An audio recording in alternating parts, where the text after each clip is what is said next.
Memang ini sangat banyak memukul sebenarnya untuk Ridwan Kamil. Tapi di sini kita belajar teman-teman. Lisa Mariana sempat ditawari uang 2,5 miliar rupiah diduga untuk diam dan memulihkan nama baik mantan Gubernur Jawa Barat Ridwan Kamil dari isu perselingkuhan dengan dirinya. Pengakuan itu diungkapkan Lisa Mariana melalui Instagram Stories miliknya. Lisa mengunggah potongan layar chat penawaran uang demi memulihkan nama baik Ridwan Kamil. Menurutnya itu bukti percakapan 3 hari lalu. Dalam percakapan itu Lisa mengaku tidak berbohong. Dia mengaku ditawari uang 2,5 miliar rupiah dengan 500 juta rupiah dikirim di awal sebagai bentuk keseriusan agar ia diam. Tidak hanya itu, orang tersebut juga menawarkan uang dengan jumlah fantastis agar Lisa Mariana tidak lagi bersuara terkait isu dugaan perselingkuhannya dengan Ridwan Kamil. Menurut Lisa, orang tersebut bahkan meminta dirinya mengaku berhalusinasi mengaku selingkuh dengan Ridwan Kamil demi memulihkan nama baik Ridwan Kamil. Lisa Mariana mengaku tidak memeras dan tidak percaya lagi dengan hal tersebut lantaran sudah kecewa karena sudah beberapa kali dibohongi. Dia menuding Ridwan Kamil tidak menepati janjinya untuk anak yang dilahirkannya. Sebelumnya, Ridwan Kamil sudah membantah berselingkuh dengan Lisa Mariana. Ridwan Kamil menegaskan hanya sekali bertemu Lisa Mariana dan kondisinya saat itu sudah hamil duluan. Ridwan Kamil mempertanyakan alasan Lisa Mariana memunculkan lagi isu perselingkuhan itu. Ridwan Kamil mengerahkan tim hukumnya untuk menghadapi Lisa Mariana terkait tudingan perselingkuhan. Nah, gimana nih menurut netizen yang terhormat? Silahkan berkomentar ya. Ada klarifikasi nih, kemarin telah beredar kabar bahwa ada pihak yang mengaku memiliki anak dari saya. Saya perlu sampaikan bahwa tidak benar dan merupakan fitnah keji bermotif ekonomi yang didaur ulang. Saya hanya bertemu yang bersangkutan 1 kali terkait permohonan bantuan kuliah, dan permasalahan 4 tahun lalu ini sudah diselesaikan melalui bukti-bukti akurat yang tidak terbantahkan bahwa ia sudah hamil duluan saat bertemu dan karenanya yang bersangkutan sudah meminta maaf di hadapan keluarga. Ini komen netizen di Instagramnya Bu Cinta. Bu, mulai sekarang jangan mau dipanggil Cinta lagi ya. Bu, capek-capek kuliah sampai S3, si itu malah kepincut yang gak sekolah. Klarifikasinya agak ambigu ya, jadi kita tunggu aja bukti-bukti yang katanya akurat. Tapi kan tetap aja ya, ketemu 1 kali meskipun untuk perbantuan kuliah. Ngapain? Sespesial apa dia sampai Kang Erkan nemuin pribadi? Ada-ada aja nih si bapak. Enak ya jadi laki-laki habis nebar benih nggak wajib menafkahi. Lagi rame kasus Ani-Ani yang speak up meminta keadilan untuk anaknya ya. Nah jadi gini guys, kenapa sih yang harus menjaga kehormatan itu perempuan? Ya karena ibaratnya begini say, semua laki-laki itu kalau ada kesempatan, ada duitnya itu pasti mencari-cari, pasti aja ada. Kalau nggak bisa menahan hawa nafsu itu pasti dia tuh ya selingkuh sama Ani-Ani atau apa gitu. Makanya kenapa perempuan yang harus menjaga kehormatan. Pada dasarnya laki-laki itu walaupun udah punya ikan salmon tetap pengen ngerasain ikan asin juga gitu ya. Jadi untuk perempuan-perempuan itu harus berpikir panjang. Kalau emang mau jadi Ani-Ani, ya harus terima konsekuensinya. Kalau misalkan hamil dari sugar daddy-nya, ya udah, itu emang jadi tanggung jawab kamu. Nikmatin aja menghidupi anak sendiri ya, karena memang di dalam Islam anak hasil di luar pernikahan itu bukan tanggung jawab ayah biologisnya. Jadi kalau ayah biologisnya tidak menafkahi ya tidak berdosa. Dan dosanya tuh beda lagi gitu. Jadi dosanya ya karena berzina. Kalau mau jadi Ani-Ani itu harus paham konsekuensinya. Ridwan Kamil, Lisa Mariana, dan isu perselingkuhannya, mari kita bahas. Publik dihebohkan dengan munculnya sosok selebgram Lisa Mariana yang meng-up story tentang Kang Emil. Di instastory-nya, Lisa Mariana meng-up foto Kang Emil tapi ditutupin dengan kata-kata berikut ini. Tidak akan takut selagi saya benar, apalagi yang saya perjuangkan hak anak. Sama sekali tidak takut, kalau sudah menyangkut anak beda urusan, akan kuhadapi sampai manapun. paham ya. Tak peduli Anda orang besar atau orang penting atau apapun.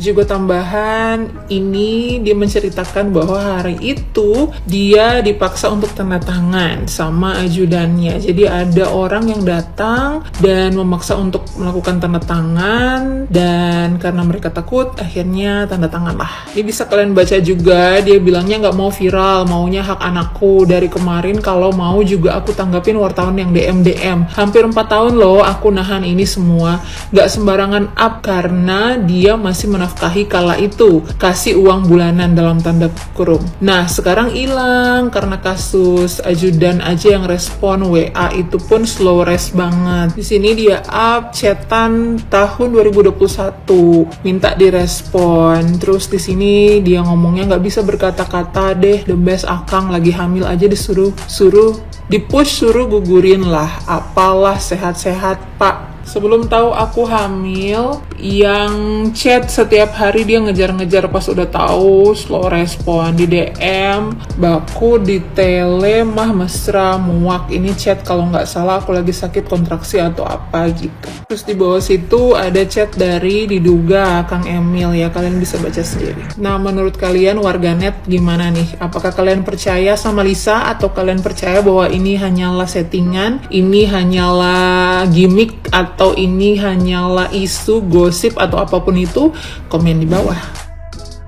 Kembali kita dapati berita hangat untuk Pak Ridwan Kamil, dan saya turut berduka cita sebenarnya untuk berita ini. Dan alhamdulillah kita baca bahwasanya Pak Ridwan Kamil itu sudah update status. Dia akan melakukan upaya hukum, kemudian akan mengklarifikasi semua karena data-data mengenai katanya ada anaknya di luar, pernah ini dan pernah itu dibantah semua oleh Ridwan Kamil. Dibalik daripada panggilan KPK terkait Bank BJB ya, atas dugaan korupsinya Ridwan Kamil, memang ini sangat banyak memukul sebenarnya untuk Ridwan Kamil. Tapi di sini kita belajar teman-teman bahwasanya apa?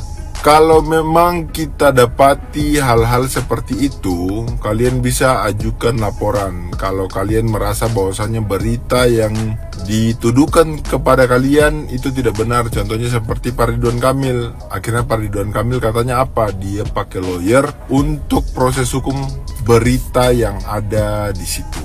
Nah, ini juga pelajaran bagi kita, buat kalian yang rentan namanya, terus sudah terkenal dan lain-lain, memang harus hati-hati, lebih hati-hati. Dan buat para ciwi-ciwi, hati-hati dalam mengabarkan berita, hati-hati dalam menuduh. Jangan sampai seluruh status, seluruh berita yang kalian sebarkan itu bisa menjerat diri kalian sendiri atas fitnah, berita bohong, tuduhan-tuduhan yang tidak benar.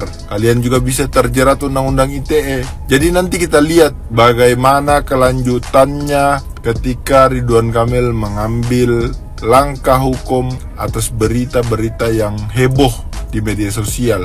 Bahkan Instagramnya perempuan itu pun belak-belakan dia ngomong dan dia update foto-fotonya beliau. Nanti kita lihat. Yang penting kalian di sini bisa belajar bahwasanya itu tidak boleh dilakukan, karena kalau tidak benar kalian bisa terjerat hukum. Udah mau lebaran ada aja beritanya. Dar der dor. Emang deh Indonesia ini luar biasa ya. Kali ini kabar gak enaknya menyerang seorang pejabat publik yang konon katanya sangat diidolakan oleh kaum mama-mama seantero Jawa Indonesia. Anak gadis merapat, mama mau ngomong, dengar sayang ya. Jangan kaget.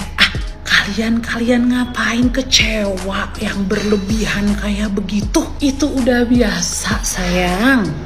Yang namanya pejabat ya, namanya terkenal, punya kekuasaan, punya power, punya uang, ya wajar dia kayak begitu.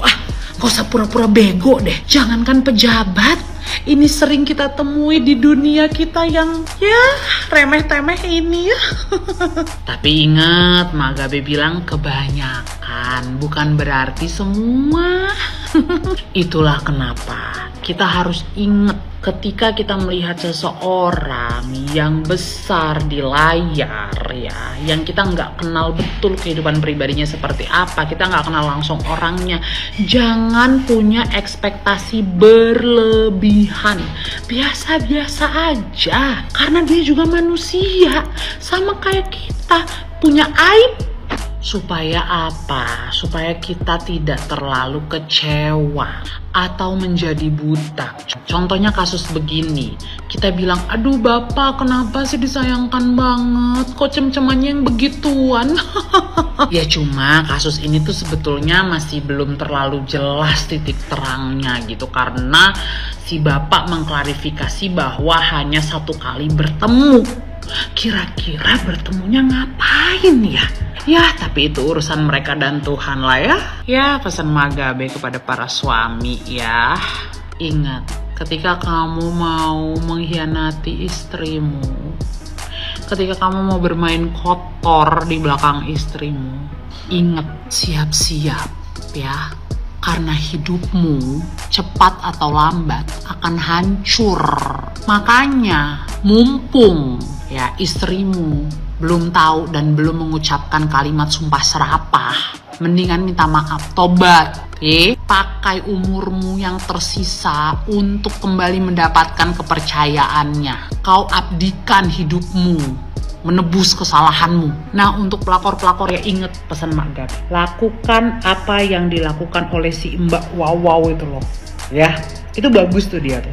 Dia menyimpan semua bukti-bukti katanya ya. Terus dia bikin orang punya tanggung jawab finansial sama dia. Ya bagus, bikinlah begitu. Karena laki-laki yang kayak gitu wajib dan layak untuk hidupnya sengsara.